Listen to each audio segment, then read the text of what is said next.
کسی نے آپ سے نینا ملائے ہوں اور آپ کی چھاپ تلک چھین لی ہو؟ کیا چھین لیا ہو؟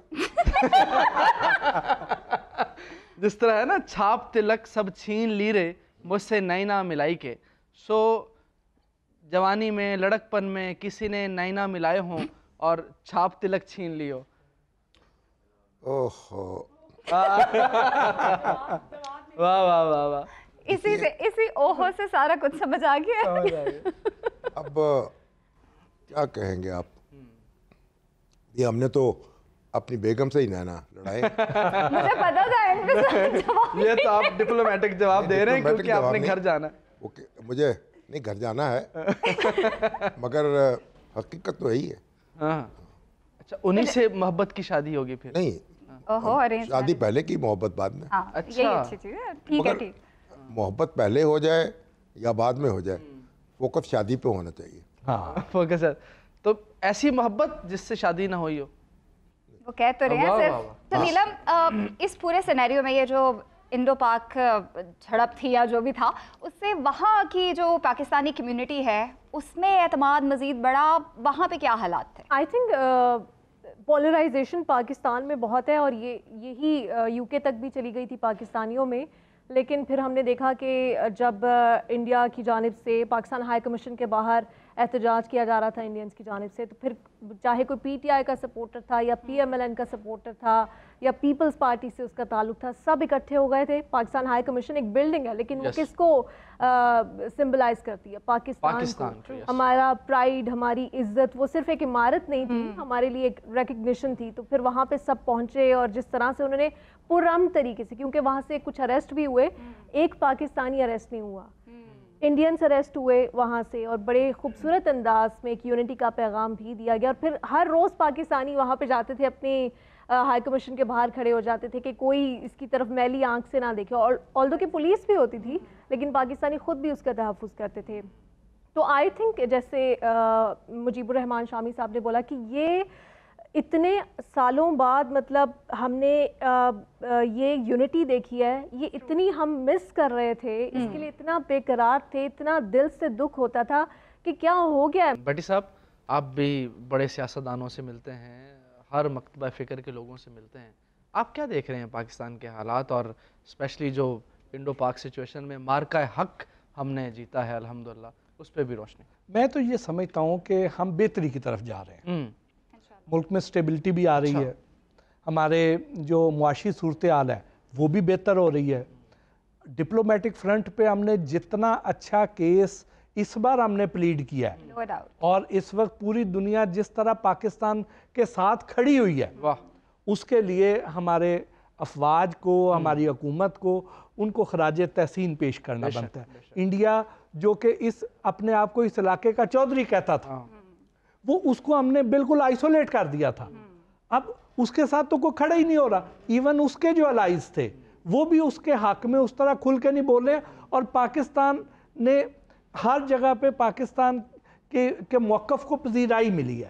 تو اوورآل دیکھیں کہ جہاں پہ ہماری اکانومی بہتر ہوئی ہے، ہماری دفاعی صلاحیت کا لوہا اس پوری دنیا نے مانا ہے، پوری دنیا تسلیم کر رہی ہے، وہاں پہ ہمارا جو عزت وقار ہر چیز میں اضافہ ہوا ہے، تو یہ تو بڑی بہتری کی طرف ہم جا رہے ہیں۔ میں کچھ ایڈ کر دوں، انہوں نے اوورسیز پاکستانیوں کی بات کی، وہاں پہ بیٹھ کے بھی لوگ یہ کہتے تھے کہ پاکستان کیوں نہیں ان کو جواب دے رہا، غصہ آ رہا تھا سب لوگوں کو، لیکن آئی تھنک جو اسٹریٹجی تھی ہماری، جو عسکری طاقت ہے اس کی، وہ بڑی آئیڈیل تھی کہ دشمن جب غلطی کر رہا ہو اس کو کرنے دینی چاہیے، کیونکہ پہلگام اٹیک کے بعد 5 منٹ بعد تو انہوں نے پاکستان کو بلیم کرنا شروع کر دیا تھا، سب کچھ برداشت کرتے گئے، تو پوری دنیا نے جب یہ دیکھا، ان کے جو جرنلسٹ ہیں انٹرنیشنل، انہوں نے دیکھا کہ مطلب ابھی تو آپ نے انویسٹیگیٹ ہی نہیں کیا، کیونکہ وہاں پہ ان چیزوں کو بڑی اہمیت دی جاتی ہے کہ انویسٹیگیشن کیے بغیر آپ کسی پہ الزام نہیں دے سکتے۔ تو اتنی انہوں نے غلطیاں کر دی تھی کہ جس دن جب وہ موقع آیا، مارکہ حق آیا، پوری انٹرنیشنل کمیونٹی بھی ان کے ساتھ نہیں تھی کہ یہ تو اگریسر ہے، ابھی بھی نہیں ہے ان کے ساتھ۔ انڈیا کے ساتھ صرف ایک ملک کھڑا ہوا، وہ اسرائیل، اور اسرائیل اس وقت خود جو ہے